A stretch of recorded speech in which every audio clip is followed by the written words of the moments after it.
Fava, the director of Piccolo Theatre's Lust, Lies, and Marriage, or Il Pozzo dei Furbi.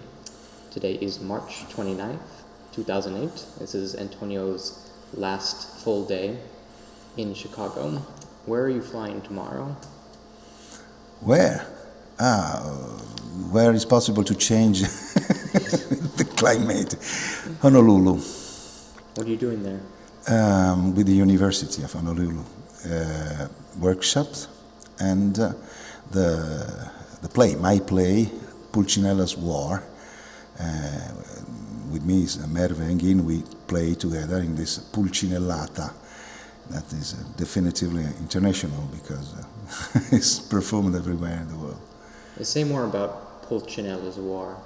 You say it's your show. Yeah. You've written it, directed it, performed in it? Yeah. Well, it's something even more, or if you want, different, because it's from a tradition that is in my family.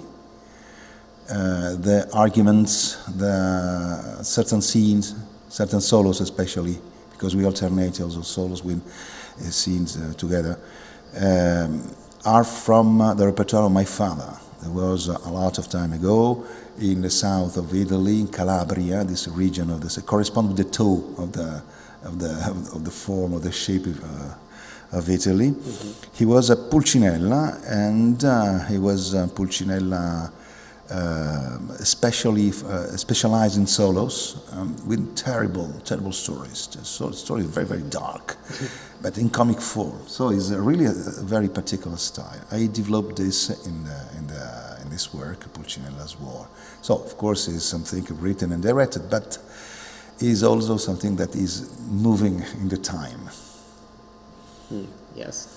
You've said a lot about southern Italy while you've been here, and you say that there is something particularly Neapolitan about this play. What makes it Neapolitan, or what have you done to make it more Neapolitan? Well, when the matter is the Commedia dell'arte, Neapolitan is not specifically the city of Napoli, but it was in that time really a very, very important city for the culture in Europe. But Napoli it was in that time, in the time before the unity of Italy, the capital of the state of the south. It was almost a half of a modern Italy. So very big in front of other little states, etc., and in a good position in Europe with our other countries, etc. So it was Napoli a reference especially for the spectacle, so for theater, for music. All the 18th century in music, Napoli is really the capital, much more than other capital in Europe. And authors like Pergolesi, like Paisiello, Cimarosa, it's incredible the quantity of authors, etc. They composed a lot of operas with the themes and the characters of Commedia dell'arte. Mm-hmm. And this is not, it was not just an academy, an exercise, it was a reality very, very strong and everywhere in this city and in the south of Italy. So Napoli means, in our case, a vision, also a scheme, not exactly like the northern Commedia dell'arte. In Commedia dell'arte, for example, the characters are much more fixed than in the south, in the sense that it's possible to see in a southern canovaccio, or comedy, a character, for example, as a father of a lover, and this character is usually a servant. So we can see a servant as old man and master. This is a way a bit elastic, but do not respect perfectly the function and the definitive roles in the system of commedia in the South, is probably because the actors specialized in those characters will be free in move their character in different functions, in different roles, keeping for the rest, the characteristics of the character, the behavior, the name, the costume, the mask, all the exterior and psychological, not exactly the word, but the behavior especially, characteristics for the rest. So, in the Southern Commedia dell'arte we found this, and we found also certain character of reference. Coviello and Pulcinella, which Coviello is the first Zan, it means the servant, very clever, able to organize the people for reach a certain results.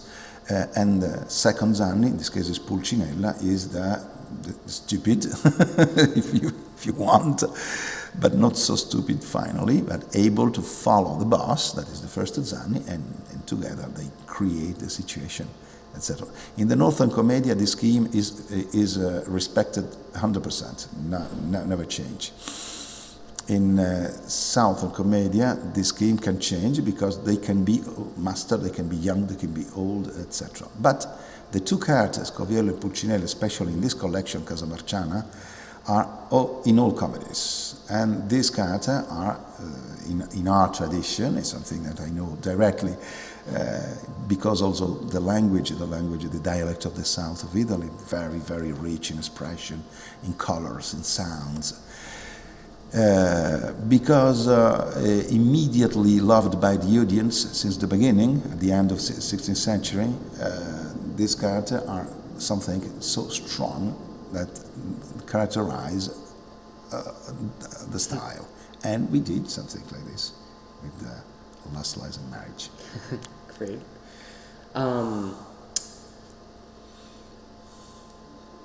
What made you choose this Canovaccio?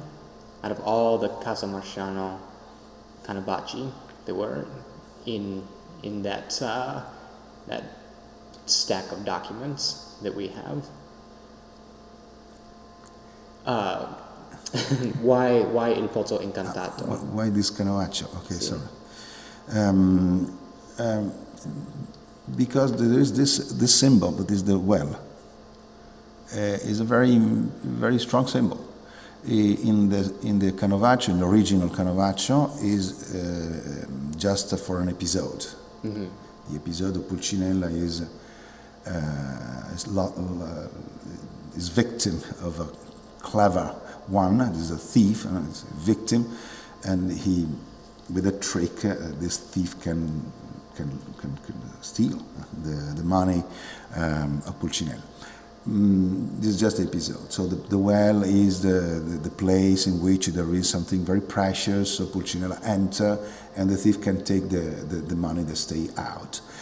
Pulcinella comes out, and he realizes that there is nothing in the well and nothing outside that comes out because it was stolen.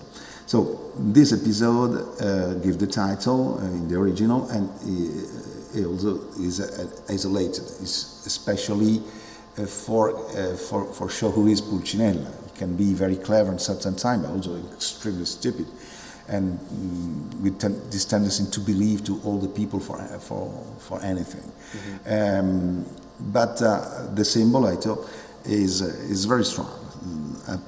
A well is something ambigu in the sense is a deadly symbol. Because inside you disappear, you never comes back. Is a one way. If you fall down, this is especially in the imagination of the people. Sometimes happens that somebody falls down and is finished.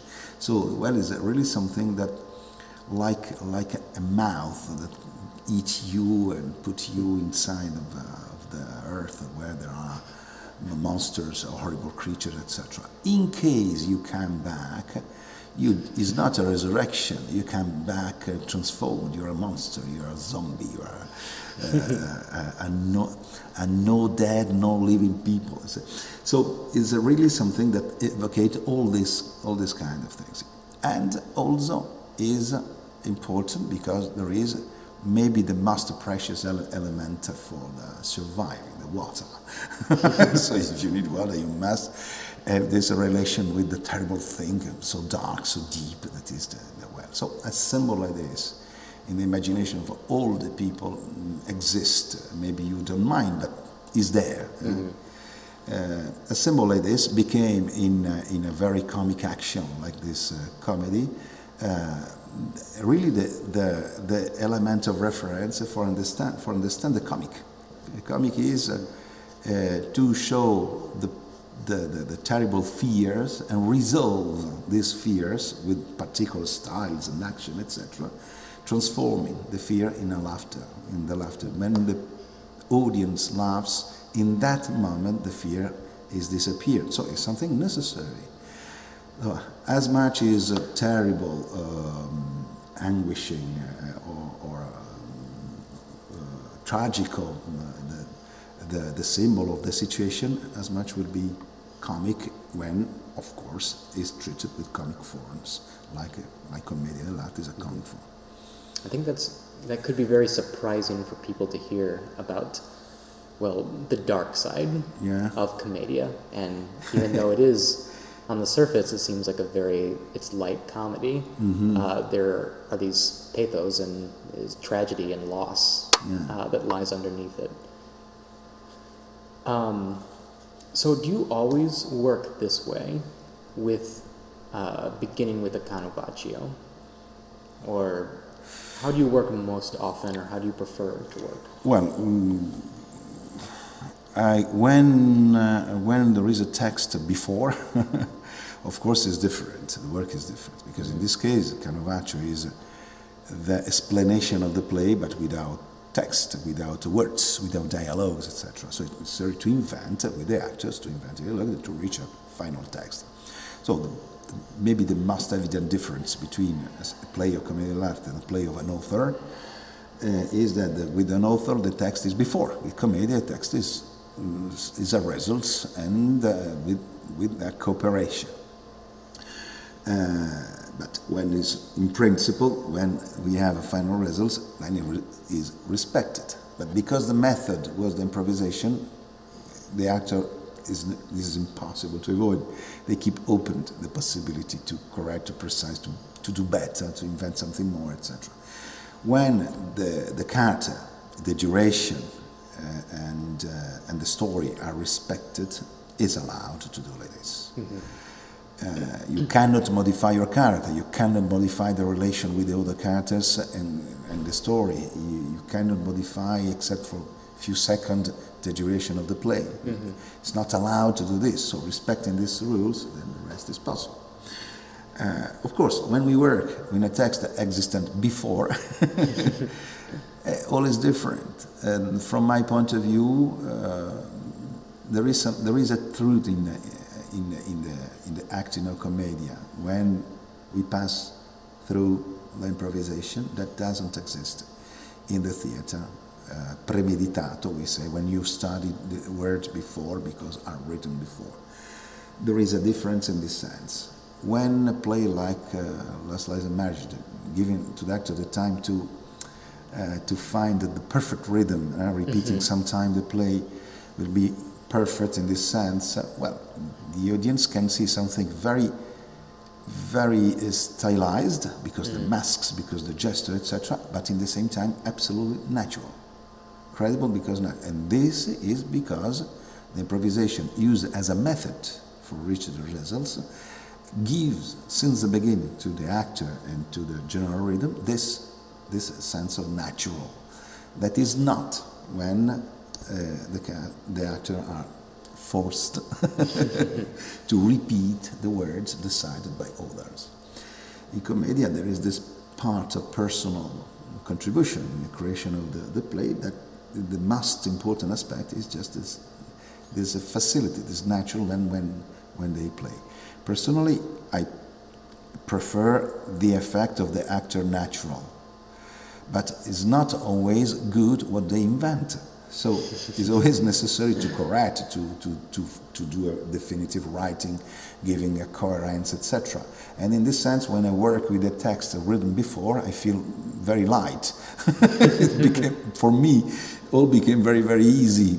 But I regret a lot that do not pass through the pure invention. So sometime, when I am, not sometime, each time that I direct a play with a text, starting with a text. Sometimes the text is just mine, but I do the same principle. I make improvise on a situation.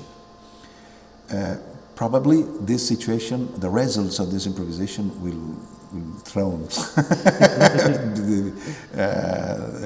eliminate, but create another kind of relation with the words. The actor feels the words more personal, more invented than obligatory, and something moves in the sense of this particular taste. Is the actor living the characters rather living its life exactly in that moment. This sort of leads me into my next question, which is, you speak English very well, but you're not a native speaker. So how is it directing a play with American actors and having to cope with not always understanding perfectly everything that the actors are saying? Well, I have enough experience for understand the situation in all the details, and I miss how can I say this? I miss maybe during especially during improvisation the special taste of certain words, etc. I need time for understand. Then now I understand the more rehearsal, etc. But the general situation, the rhythm, what is happening exactly, etc. In general is very clear for me. I work with the language that I don't know at all, like Japanese, like Czech, like Turkish, practically with the same results. Of course, in these cases, with a person translating moment by moment, but the sense of is happening. This is always very, very, very clear. Also because I provoke the situation. My work is to provoke the situation. Then there is another phase when I decide how to finish this forcibly, and director must direct. But I provoke the situation. So when I provoke in Japan or here or in Italy, I see that the actors are the same everywhere. At least this is possible to say. The real problem is when the language sometimes is really, there are certain knots in the language that is very difficult to be sure that we are in the right way. So sometimes I'm a bit worried in this sense. In relation with the different behavior, American actors is very nice to work here. Very nice because I feel very direct a relation, like in Italy. I don't have any particular block or difficulty, etc. Should be different individually, with one more direct, with another one less, but in general is very, very direct. And I can say also that for me is always like this, also when in the beginning is not like this, but I find always the way for reach this kind of relation.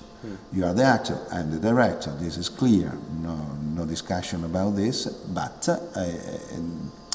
I like to use a military metaphor. I'm not a general, I am a captain. I stay with the soldier fighting, so I'm not in an office or something like this. So, how would you say? In the trenches? Yes, I am in the trenches with all the people. So, also direct and do not move for me is a terrible suffering, terrible torture. You have to move. And sometimes I do. Sometimes depend. I don't want. When I feel that maybe I disturb. I don't. If it's possible, I enter, I move, etc. Because like this, I understand much better the situation. I feel the people. So it's very, very important to be in the same time very scientific in the work, but possibilisti, we say in Italian, to look for the possible. I don't arrive here with the project decided and this is the true and this is not possible to change it, because it's not like this. It mustn't be like this. Of course there is a project very precise, but in front of a person that is not exactly as was in my mind the character is different. I have to correct for propitiate the best in this actor and not for force the actor to be like my idea. Because this is an error, and this is an error, and this is the narcissism of the directors in general. Mm-hmm. It's possible to be narcissist and at the same time to respect the actors.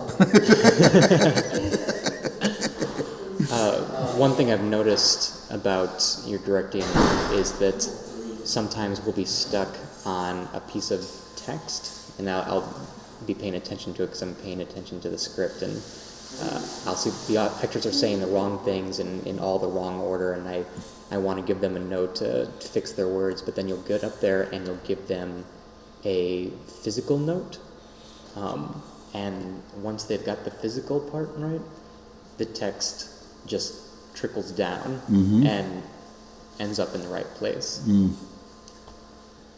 I was impressed by that. I'm going to drop you a bomb. Why Commedia dell'arte today? Today?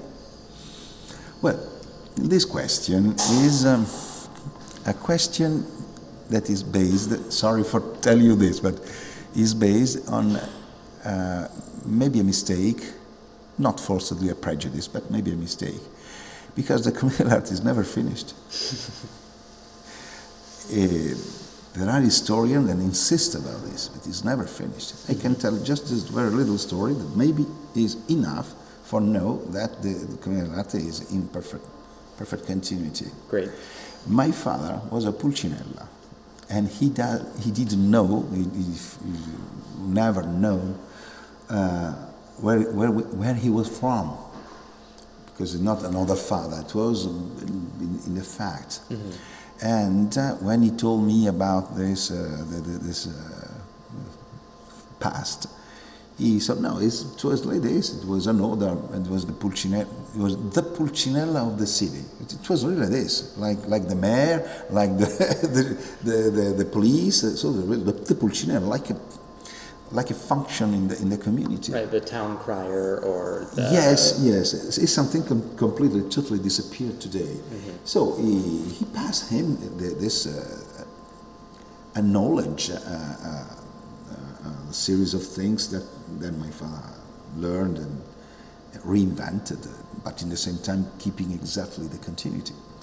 And when I study in the old document, I see the same, and when I study in the different epoch, I see the way. I see the way until my father, and now me. I have a son that very probably we will do the same. For the moment, he's very young, he's 14, he has to study, leave him tranquil. But I know because he told me that sometime with the friends he does some things just because he likes and because they like. So he's in the logic. Okay, we will see later. So this is, I think, is enough for know that there is a continuity. Maybe we will discover that the continuity is just this. Should be in the same time incredible, fantastic, and tragical because the perfect continuity is something that is very difficult to explain technically. There are certain aspects of the normality. It's something that I try to get always in the play that I direct. There is a spectacular form, but it must look normal. So the normality of the people born in this is something really incredible, something that is impossible to explain, it's impossible to teach, it's impossible just to show.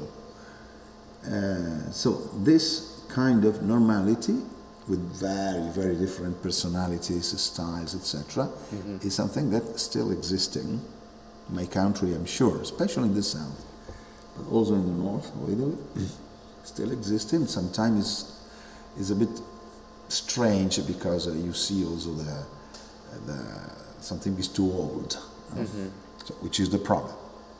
For answer to your question, the problem is not why to do commedia today, is how to do the next step for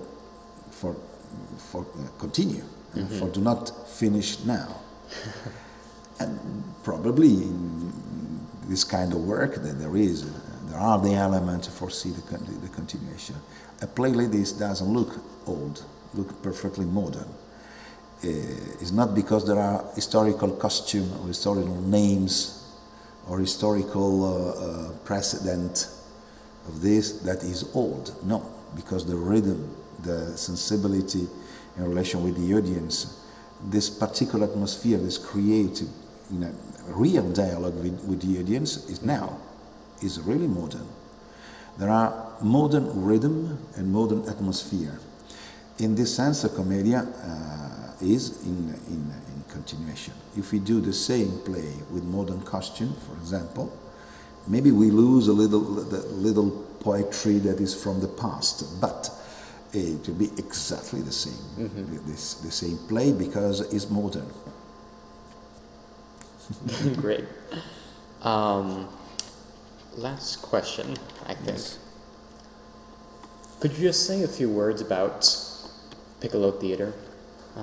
What your experience has been like with working with Piccolo and the people at Piccolo? Well, very nice. I believe in the results. And because I believe in the results, I have the habit to imagine the results since the first day. It was immediately very good, empathy, very good.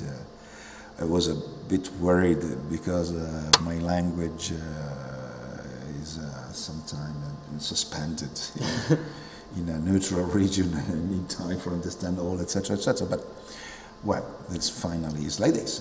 A foreigner is a foreigner, and for the rest, I found immediately the good rhythm together. I had only one worrying, is that correct? Yes. Concern. It was the time. It was really a record, because we create a play in very good feature, very good aspect, in a time. I remember when it got to 10 o'clock every night, I would see your brow go. Yes, the time short and passing fast, and terrible. I was a bit worried, because I know me anyway, and it was a matter to renounce certain phases. I like, for example, when the story is invented, I don't mind the details, I don't mind certain confusion, etc., because I know that will be the moment for arrange all. And during the third week, I felt that the time was burned for do all these works. It was necessary to accelerate a lot in this sense. We found at the end the good results, but still just a little regret because maybe 1 week more, or the double of hour every day, it could be perfect for have a play perfectly in place now. It will be perfectly in place with the audience day by day, for some day, I don't know, I hope 3-4 days maybe, because the audience is the real director. The audience is the real maestro in our work. When we are able to hear the audience, to recognize from the faces of the people in front of us the particular rhythm, the particular kind of communication, we know what to do. That's true.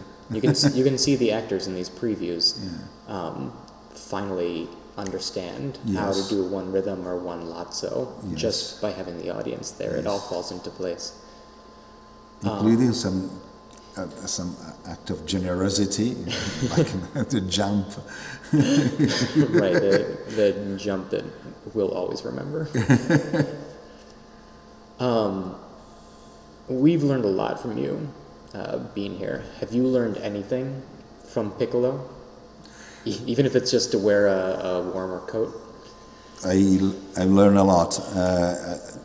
Each experience must teach us something. is not possible to consider it positively an experience if there is not this aspect. It should be just a sin of presumption to say no. Why I know all? I know all. So what I do? That is reality is never like this. Even when the experiences are not very well for many reasons. There are elements for understand perfectly. I saw something with the Piccolo, very nice, very interesting, and it was rather in my imagination, but I saw concretely with this company. So I've learned that it exists, and is this particular behavior of the actor. The actors here was very strong. It is made of terrible fear in a certain moment, and this is natural. But this fear treated for find the solution. And with two, three cases extremely interesting. For example, how he's appeared finally so good. The character of Dottore is the way of the actress for Dottore was starting with the terrible tension, etc., until to find this facility. So actors is an animal like this. An animal like this needs to be scared. For maybe I am like this and I didn't know before, but here it was maybe just because this urgency, just because this time very short, the company of the Piccolo had this behavior, to take from the difficulties the material for find the solution to the best. It was in my imagination, but here it was possible to see concretely this. So, thank you very much. Thank you very much, Antonio, and wish you the best in your future travels. Thank you.